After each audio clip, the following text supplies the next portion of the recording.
Welcome guys 7 deadly since के episode 18 में। तो एक सब्सक्राइबर ने रिक्वेस्ट की थी कि यह एपिसोड 18 को ना 10 मिनट तक का बनाना है, इसलिए ना इस वीडियो को मैं 10 मिनट से ऊपर बनाऊंगा। एपिसोड की स्टार्टिंग में ना डीमन किंग अपनी पावर को रिकवर नहीं कर सकता था। एस्कनो कहता है कि तुम्हारे लिए एक और बुरी खबर, आज ना बहुत ज्यादा तेज धूप निकली है और एस्कनो की पूरी बॉडी में ना आग लग जाती है और एस्कनो का द वन फॉर्म एक्टिवेट हो जाता है। डीमन किंग कहता है कि ओ अच्छा, ये पावर सिर्फ 1 मिनट के लिए है, लेकिन तुमने जेल्टिस और मेलिडस को हराया था, ये बहुत ज्यादा इंटरेस्टिंग है, मैं तुम्हारी पावर को ना खुद देखना चाहता हूँ। एस्कनो कहता है कि बेवकूफ डीमन किंग, और डियान कहते कि एस्कनोर हम भी यहाँ पर मदद करने के लिए है, लेकिन एस्कनोर कहता है कि इससे ना दूर रहो, डीमन किंग से सिर्फ मैं फाइट करूंगा। आखिरकार ये पल आ चुका है और सामने से ना एस्कनोर एक जोरदार पंच मारता है, लेकिन डीमन किंग भी उसे पंच मारता है। वो दोनों ना आपस में कॉम्बैट फाइट करने लगते हैं, एक दूसरे को पंच मार रहे थे। मेलिडस कहते कि एलिजाबेथ तुम मेरे पीछे छुप जाओ। उन दोनों की फाइट की वजह से ना वहाँ पर बहुत ज्यादा धुआं हो जाता है। डीमन किंग कहते कि इसके मजे रखो इंसान, और साथ एक पंच मारता है और कहते कि मैं अपने बेकार बेटों से ना काफी ज्यादा पावरफुल हूँ। एस्कनोर कहते कि लेकिन तुम्हारा पंच तो बहुत ज्यादा कमजोर था,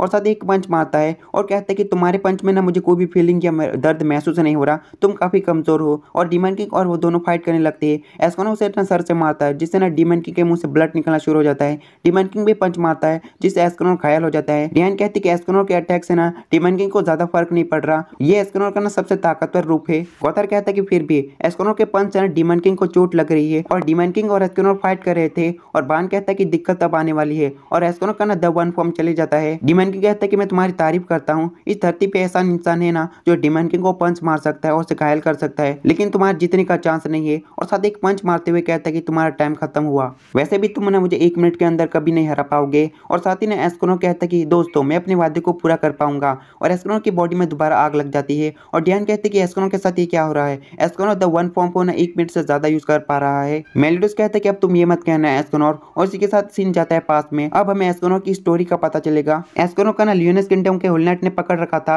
और किंग बाल्त्रा कहता है कि मैं तुम्हारी ना सजा को सुनाने वाला हूँ, मैं पढ़कर सुनाने वाला हूँ। तुमने लगातार ना गांव के लोगों को डराया है और साथ ही ना होलनाइट के खिलाफ ना तुमने बहुत सारे हमले किए हैं और होलनाइट चीफ को बहुत ज्यादा जख्मी कर दिया है। होलनाइट जरातर के पास ड्रेफुस भी होता है और ड्रेफुस कहता है कि भैया आप ठीक तो है ना। और हेंड्रिक्सन कहता है कि मुझे बिल्कुल भी यकीन नहीं हो रहा, जिस बंदे को मैंने दोपहर में देखा था कि यही बंदा है। किंग बाल्त्रा के पास जो बंदा होता है ना, वो कहता है कि जब तुम्हें रॉयल हाइनेस के पास पेश किया था ना, तो तुम बहुत ज्यादा बदतमीज से पेश आए थे। एस्कनो और मुजरिम को सजा सुनाई जाती है, उसे 1000 कोड़े मारे जाएंगे, उसके बाद ना उसे मार दिया जाएगा। और एस्कनो कहते हैं कि प्लीज ऐसा मत करिए, मैं तो बस गांव में जो आतंक मचा रहा था ना, उस मॉन्स्टर को मैंने मारा था, लेकिन उसके बावजूद भी ना विलेज वाले लोग ना मुझसे डर रहे थे। और होलनाइट और किंग के सामने जो मैंने बर्ताव किया था ना, सच में वो नहीं था, मेरी बात का यकीन करो। और वहीं पर ना मेलिडस भी होता है लोगों के पीछे जो सबकी बातें सुन रहा था। एस्कनो काफी ज्यादा रो रहा था। मेलिडस सामने आकर कहता है कि चिंता मत करो, इस बंदे को मैं संभाल लूंगा। और साथ ही ना मेलिडस अपने बाकी मेंबर्स के पास एस्कनो को ले जाता है और डियान कहते हैं कि तो ये है 7वां मेंबर, आखिरी मेंबर। और बान कहता है कि क्या ये कोई मजाक है, लेकिन मेलिडस कहते हैं कि क्या तुम्हें लगता है कि मैं मजाक कर रहा हूँ। एस्कनो कहते हैं कि मैं यहाँ पर क्यों आया हूँ, और मेलिडस कहते हैं कि तुम हमारे दोस्त हो और 7 डेडली सिंस के एक मेंबर। डियान कहते हैं कि है तुम क्या कर सकते हो, मैं ना धरती को कंट्रोल कर सकती हूँ और मैं बहुत ज्यादा ताकतवर हूँ। और ये मोटा बंदा ना फेरी फॉरेस्ट का किंग है, इसके पास ना रहस्यमय ताकत है, और ये हट्टा कट्टा बंदा ना एक चोर है। और बान कहते हैं कि तुम्हें मुझे चोर नहीं कहना चाहिए। और गौथर जो दूसरों का माइंड पढ़ सकता है, और गौथर कहते हैं कि तुम्हारी कॉम्बैट एबिलिटी तो सिर्फ 15 है, मुझे काफी ज्यादा हैरानी हो रही है। और यहीं पर मर्लिन आ जाती है और कहती है कि एस्कनोर तुम यहाँ पर आ गए। और डियान कहते हैं कि ये ना ब्रिटेनिया की सबसे ताकतवर मैजिशियन है। एस्कनोर सोचने लगता है कि ये तो बिल्कुल उसी तरह है, और एस्कनोर मर्लिन से कहता है कि हम दूसरी बार मिल रहे हैं। और डियान कहते हैं कि तुम इससे पहले भी मिल चुकी हो। मर्लिन कहते हैं कि मैंने और कैप्टन ने एक ताकतवर बंदे की अफवाह सुनी थी, इसलिए हम मिलने चले गए। किंग आकर कहते हैं कि तुम्हें बड़ी लड़कियां पसंद तो नहीं, और एस्कनोर कहता है कि खास कर तो नहीं। और किंग कहता है कि तुम पास हो गए। और बाना का कहता है कि तुम्हारी खासियत क्या है, चाकू चलाना, तलवार चलाना, या फिर जासूसी करना। एस्कनोर शर्माते हुए कहते हैं कि पोयम गाना। फिर हमें एस्कनोर का बचपन का सीन दिखाया जाता है। एस्कनोर एक जगह पर होता है, उसके साथ एक लड़की होती है, और ये लड़की कहती है कि किसी भी हालत में बिल्कुल तंदुरुस्त रहना। और एस्कनोर कहते हैं कि मैं अकेले भागना नहीं चाहता, और लड़की कहती है कि मैं वादा करती हूँ तुम्हें कुछ भी नहीं होगा। इस लड़की का नाम ना रोजा है, और रोजा बिल्कुल मर्लिन की तरह दिखती है। रोजा ना एस्कनोर को एक डिब्बे में डालकर पानी में छोड़ देती है, और साथ ही सीन प्रेजेंट में आता है। 7 डेडली सिंस के मेंबर ना सो जाते हैं, और ये मौका देखकर एस्कनोर बाहर निकलता है और कहता है कि अलविदा मेरे दोस्तों, मुझे यहाँ से जाना होगा। सुनहरे बालों वाला लड़का और काले बालों वाली लड़की, ये गर्मी सिर्फ ना एक इंसान महसूस कर सकता है, मैं इस रात को ना हमेशा याद रखूंगा। एस्कनोर के पास ना मर्लिन आ जाती है, और एस्कनोर कहते हैं कि मस मर्लिन आप यहाँ पर क्या कर रही है। मर्लिन कहती है कि सवाल मत पूछो, तुम यहाँ से जा क्यों रहे हो। और एस्कनोर कहते हैं कि तुमने मेरा खतरनाक रूप देखा ही था जो दिन में बदलता है, अगर मैं यहाँ पर रहा ना मैं तुम सबको मार दूंगा। और मर्लिन कहते हैं कि तुम हमें मार दोगे, मुझे ना कभी पैदा ही नहीं होना चाहिए था, मुझे उसी समय मर जाना चाहिए था। और मर्लिन कहते हैं कि तुम काफी इंटरेस्टिंग बंदे हो। एस्कनो कहते कि मैं बिल्कुल सीरियस हूँ और सूरज निकलने ही वाला था, सुबह होने ही वाली थी। एस्कनो कहते कि मुझे जल्दी जाना होगा, लेकिन तभी ना मेलियोडस आता है और कहता है कि तुम्हारा सरपना कितना भी खतरनाक हो पर हम इतने कमजोर नहीं कि तुम हमें इतनी आसानी से मार सको। मेलियोडस कहते कि क्यों ना एस्कनो, तुम मुझे वो पावर दिखाओ। एस्कनो कहते कि ऐसा मजाक नहीं करना चाहिए। एस्कनो कहते कि मैं तुम्हें वार्निंग देता हूँ, एक भी कदम आगे बढ़ाए ना तो मैं गारंटी नहीं दे सकता कि तुम बचोगे या फिर नहीं। मेलियोडस कहते कि पहले बान अब तुम। हर कोई मेरी बातों को मजाक क्यों समझता है। मेलियोडस ने एक कदम आगे बढ़ते हुए कहते कि एक कदम आगे बढ़ा लिया, अब क्या करोगे। और बान भी उठकर आ जाता है और कहते कि कैप्टन चलो एक और मुकाबला करते हैं। और एस्कनो ने मेलियोडस को उठाकर बान के ऊपर फेंक देता है और कहते कि मैंने तुम्हें रोकने की कोशिश की थी। और साथ ही डियान और किंग भी उठ जाते हैं और कहते कि इतना हल्ला क्यों मचा रहे हो। और जमीन के ऊपर ना बान और मेलियोडस गिरे पड़े होते हैं। एस्कनो भागने लगता है और उसे लग रहा था कि उसने ना मेलियोडस और बान को मार दिया। एस्कनो भागते हुए एक पहाड़ के आगे जाता है और उसे पंचेस मारने लगता है। एस्कनो खुद से कहता है कि कोई तो मुझे रोको, कोई तो मेरी ऐसी जिंदगी को खत्म करो। और ना सुबह से शाम हो जाती है और एस्कनो की पावर भी खत्म हो जाती है। एस्कनो ने पंचेस मार मार के ना पहाड़ को आधा कर दिया था। एस्कनो वहीं पर बैठा होता है और मलिन आकर कहते कि एक पहाड़ पर पंचेस मार के अपनी ताकत दिखाना ये काफी बेकार रास्ता है। एस्कनो कहते कि इसी वजह से ना मैं अपनी जिंदगी को अलग तरीके से जीता था,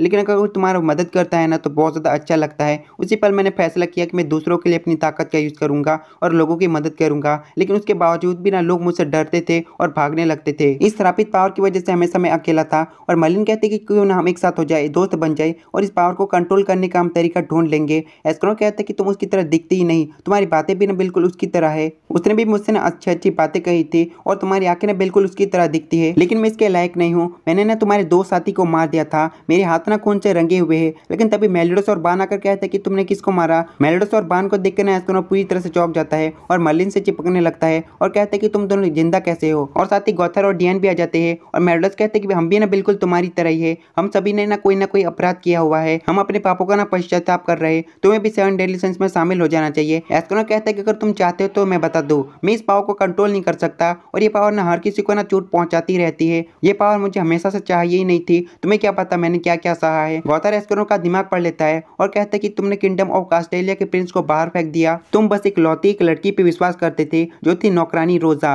उसने ना देश को धोखा दिया और तुम्हारी मदद की किंगडम से भागने के लिए। एस्कनो कहते हैं कि तुम्हें इसके बारे में कैसे पता। और गौथर कहता है कि लेकिन तुम ना वापस आई किंगडम में रोजा की चिंता करते हुए, लेकिन रोजा ने कहीं पर भी नहीं थी। बान कहते कि किंगडम ऑफ कास्टेलिया उसे 20 साल पहले बार्बियंस ने तबाह कर दिया था ना। एस्कनो कहते कि मुझे यकीन है कि रोजाना मुझसे बहुत ज्यादा नफरत करती होगी। और मर्लिन कहते कि तुम्हें उसे खुद पूछ लेना चाहिए। एस्कनो कहते कि मिस मर्लिन क्या आपको पता है रोजा कहाँ पर है। और मर्लिन कहते कि तुम्हें पता है ना मैं एक मैजिशियन हूँ और गौथर ने तुमसे ना जो जानकारी निकाली है ना उससे मैं आराम से पता लगा सकती हूँ कि रोजा कहाँ पर है। और एस्कनो कहते कि मुझे बिल्कुल भी नहीं पता कि मैं उससे क्या कहूँगा, मुझे पूरा यकीन है कि वो ना नर्क से गुजरी होगी। अच्छा होता कि मैं पहले ही मर जाता, लेकिन ना बान उसे कॉलर से पकड़ लेता है और कहता है कि ये रोना धोना बंद कर, क्या तू मरना चाहता है, क्या तू इतनी आसानी से मरना चाहता है। और साथ ही ने बान उसे छोड़ देता है। एस्कनो नीचे गिरते ही खांसने लगता है। मेलियोडस सामने आता है और कहते हैं कि कल दोपहर को ना तुम मुझसे फाइट करना। फिर हमें नेक्स्ट डे का सीन दिखाया जाता है। एस्कनो की पावर बहुत ज्यादा बढ़ गई थी और मेलियोडस कहता है कि अगर मैं जीता ना तो तुम्हें 7 डेडली सिंस में शामिल होना होगा, अगर तुम जीते ना तुम कहीं पर भी जा सकते हो और तुम्हें जो चाहे वो तुम कर सकते हो। और मर्लिन कहती कि मैं बहुत ज्यादा हैरान हूँ, उसकी पावर तो दोपहर में बहुत ज्यादा है। एस्कनो का साइज भी बहुत ज्यादा बढ़ चुका होता है। एस्कनो कहते कि मुझे तुम्हारे जैसे बंदे पर ना बहुत ज्यादा दया आती है जो ना मरना चाहते हैं। और साथ ही मेलियोडस को एक जोरदार पंच मारता है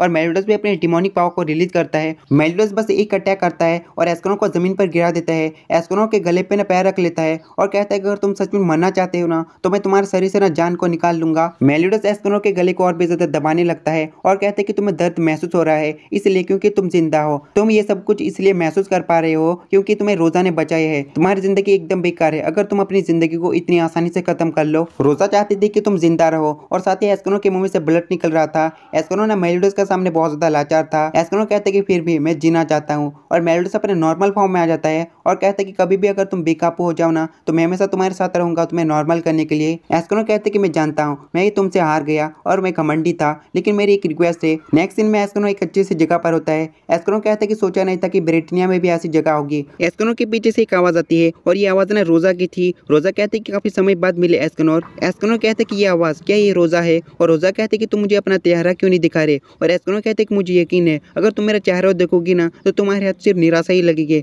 और मन ही मन सोचता है कि मैं इतने दूर तक ये कहने के लिए नहीं आया था, मैं कितना बड़ा बेवकूफ हूँ। एस्कनो कहते कि रोजा तुमने मेरी जान बचाई थी, मैं इस जिंदगी को बड़े मजे से जीऊंगा, भले ही मैं बहुत ज्यादा अकेला या फिर बहुत ज्यादा शर्मिंदा क्यों ना हूँ, मैं इस जिंदगी को जरूर जीऊंगा। और रोजा आगे बढ़ती है और कहते कि तुम्हें शर्मिंदा होने की जरूरत नहीं, अब तुम अकेले नहीं हो और एस्कनोर को अपने दोस्तों की याद आने लगती है, मतलब 7 डेडली सिंस की। एस्कनोर मुस्कुराता है और एस्कनोर कहता है कि इतने सालों बाद ना तुम बिल्कुल भी नहीं बदली है। एस्कनोर कहता है कि एक लड़की है जो बिल्कुल तुम्हारी तरह दिखती है और रोजा कहते हैं कि मुझे पता है, मैंने पूरा समय बस तुम्हें ही देख रही थी। एस्कनोर कहते हैं कि और भी बहुत सारे लोग हैं और हमारा कैप्टन बहुत ज्यादा ताकतवर है, भले ही वो बच्चा दिखता है। एक जायंट लड़की है जो बहुत ज्यादा अच्छी है लेकिन थोड़ी सी डरावनी। फिर सीन बाहर जाता है, एस्कनोर अपनी यादों में था और मेल्डस कहते हैं कि कैपिटल ऑफ द डेथ, जहाँ पर तुम्हें तुम्हारी यादें ले जाती है, क्या ये सच है? मर्लिन कहती है कि हाँ बिल्कुल, ये बिल्कुल सच है। अगर तुम्हें यकीन नहीं होता ना तो मैं तुम्हें एस्कनोर की तरह अधमरा कर देती हूँ, बहुत ज्यादा घायल कर देती हूँ, तुम खुद जाकर देख लेना। मेल्डस कहते हैं कि इसकी कोई जरूरत नहीं है। फिर पूरा का पूरा सीन प्रेजेंट में आता है। एस्कनोर कहते हैं कि मैं अपनी जिंदगी को छोड़ दूंगा, मैं अपने कीमती दोस्तों को बचाने के लिए मैं अपनी कुर्बानी दूंगा।